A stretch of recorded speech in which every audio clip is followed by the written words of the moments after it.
Stock market subject is not an easy subject guide. To be honest कुछ भी इसमें छोड़ने वाला नहीं है। So hello everyone, welcome back to my channel Club Commerce. So आज हम करने वाले हैं एम कॉम सेमेस्टर 2 की नेक्स्ट सीरीज, जो कि हमारी चल रही है इंपॉर्टेंट चैप्टर्स की। हम लोगों ने अभी रिसेंटली इंटरनेशनल बिजनेस के कुछ इंपॉर्टेंट चैप्टर्स देखे एंड आज हम लोग देखेंगे नेक्स्ट सब्जेक्ट, दैट इज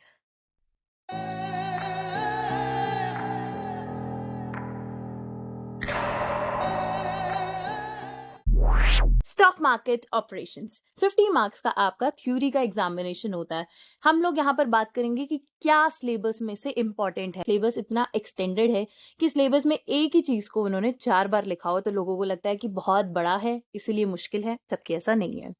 ठीक है, तो स्टॉक मार्केट ऑपरेशन हम लोग शुरू करते हैं, जो कि NEP based Kurukshetra university syllabus के अकॉर्डिंग है एंड एमकॉम सेमेस्टर 2 का है। So let's begin the video.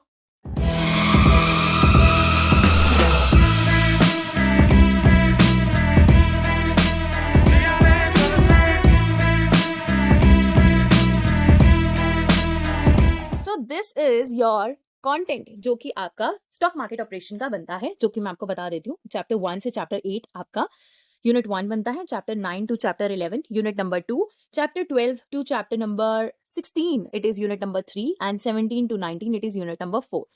तो ये जो है हमारा कुरुक्षेत्र यूनिवर्सिटी का सिलेबस आ जाता है, जिसके अंदर इसने हमें सिलेबस की एक एक चीज को बहुत क्लियरली डिफाइन किया हुआ है। This is unit number 1, this is unit number 2, this is unit number 3 and this is unit number 4। बाकी आपका सारा प्रैक्टिकल का पार्ट आ जाता है, जो कि आपके थ्योरी पॉइंट ऑफ व्यू से नहीं है। तो यूनिट नंबर 1 की अगर हम बात करते हैं, फंडामेंटल ऑफ इन्वेस्टमेंट, उसके concept, investment process, features, types of investors, ये सब आपने करके जाने हैं। इन्वेस्टमेंट से लेकर आपका मेनली आ जाता है इंटरमीडिएरीज तक, यहां तक ये टॉपिक आप लोग छोड़ सकते हैं, कोई दिक्कत नहीं है। ठीक है, उसके बाद primary market, the most important market, star mark कर लो यहाँ पर। ठीक है, प्राइमरी मार्केट आपका आ जाता है। उसके बाद आपका प्राइमरी मार्केट में उसके concept, role, method of flotation of capital, investment protection, recent trends बहुत ज्यादा पूछे जाते हैं, आपके शॉर्ट में भी पूछे जा सकते हैं। सेबी की गाइडलाइंस, ये भी बहुत इंपॉर्टेंट है। प्राइमरी मार्केट में बेसिकली क्वेश्चन इसका आता है, what do you mean by primary market in the stock market, then you will tell the recent trends and SEBI guidelines, जो कि आपकी बहुत बहुत बहुत इंपॉर्टेंट है।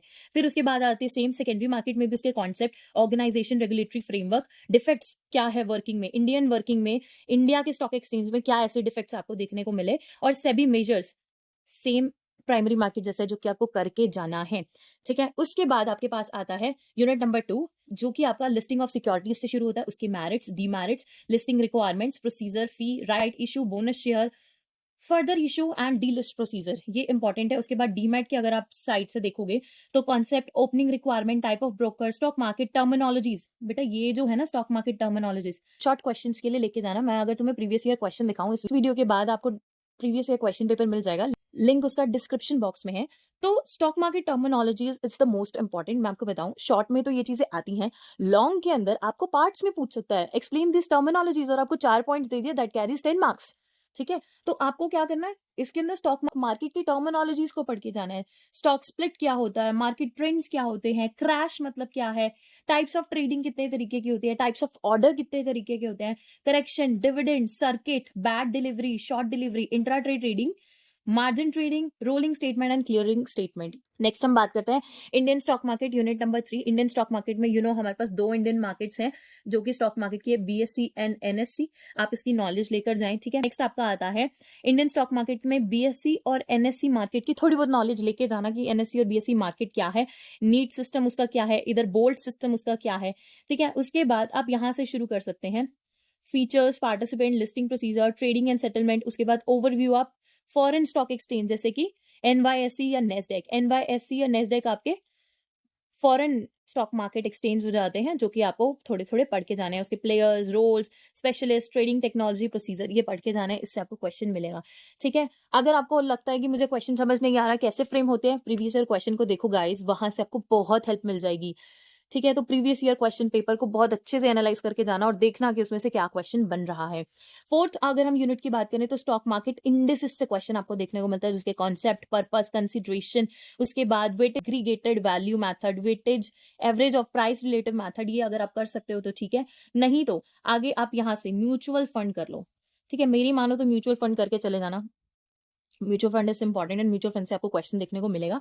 म्यूचुअल फंड की फिर एक भी चीज मत छोड़ना, उसकी हिस्ट्री, उसकी organisation, types of mutual funds कितने टाइप के होते हैं, net asset value, role of AMC in the mutual funds. AMC का क्वेश्चन शॉर्ट में आता ही आता है, ठीक है। उसके बाद mutual funds, companies in India, prospects and recent development, ये आपको क्वेश्चन देखने को मिलेगा। इन सबके सिर्फ टर्मिनोलॉजीज आप पढ़ के चले जाना कि इंडिसेस क्या है, उसका कॉन्सेप्ट क्या है, क्यों बनाया गया इंडिसेस, तो आप ये पॉइंट जो है वो छोड़ सकते हो यहाँ तक। लेकिन मैं ये नहीं कहती इसको कंप्लीट छोड़ो, आपको शॉर्ट पर्पज से भी इसको पढ़ के जाना है। अगर मान लो म्यूचुअल फंड से क्वेश्चन हल्का सा भी ट्रिकी हो गया, so that you are able to do this question easily, इसलिए आपको मीनिंग उसके पता होने चाहिए। सिलेबस में कुछ भी छोड़ के आपको नहीं जाना। So this is all about this syllabus. So that's it for today stock market operations of Kurukshetra University MCOM Semester 2 NEP syllabus. Thank you so much for watching this video and all the very best for your examination. Just rock it. Thank you so much and stay tuned.